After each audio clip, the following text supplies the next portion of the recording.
Hi అండి. Last వీడియోలో చూసారు కదా! నాగవాసుకి స్వామివారిని దర్శించుకున్న తర్వాత ఇక్కడి నుంచి బయలుదేరి మేము రైల్వే స్టేషన్‌కైతే వెళ్తున్నామండి. మధ్యలో ఒక చోట ఆగి బ్రేక్‌ఫాస్ట్ అయితే చేస్తాము.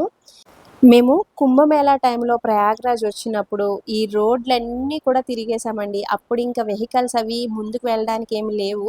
అంతా నడకేననమాట.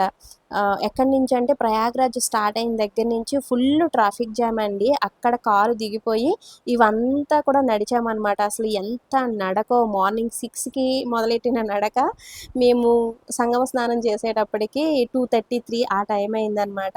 సో, అంతసేపు నడుస్తూనే ఉన్నామనమాట. అప్పుడు ఫుల్ క్రౌడ్ అండి. ఇప్పుడంటే రోడ్లన్నీ చాలా విశాలంగా, చాలా ఫ్రీగా ఉన్నాయి కానీ, అప్పుడైతే ప్రయాగ్‌రాజ్ ఎంత ప్రశాంతంగా లేదనమాట. సో, అవన్నీ తలుచుకుంటూ అప్పటి అంటే ప్రయాగ్‌రాజ్ మేము కుంభమేళా టైంలో వచ్చిన ఆ రోజులన్నీ కూడా తలుచుకుంటూ అలా ముందుకొచ్చి ఒక చోట బ్రేక్‌ఫాస్ట్ చేసేసి ఇంక ట్రైన్ అయితే ఎక్కేసామండి. ప్రయాగ్‌రాజ్ నుంచి మేము ఇప్పుడైతే కాశీ వెళ్తున్నాము. అవును. మీరు కుంభమేళా టైంలో ప్రయాగ్‌రాజ్ వచ్చారా? ఈ వీడియో చూస్తున్న వాళ్ళు ఎంతమంది కుంభమేళా టైంలో ప్రయాగ్‌రాజ్ వచ్చారు అనేది కింద కామెంట్ చేసి చెప్పండి. కాశీ వెళ్ళిన తర్వాత ఫస్ట్ ఎక్కడికి వెళ్ళాం, ఏంటి అనేది నెక్స్ట్ మినీ వ్లాగ్‌లో అప్‌లోడ్ చేస్తాను. వీడియో నచ్చితే లైక్ ఇచ్చి వెళ్ళండి friends. Thanks for watching. Bye.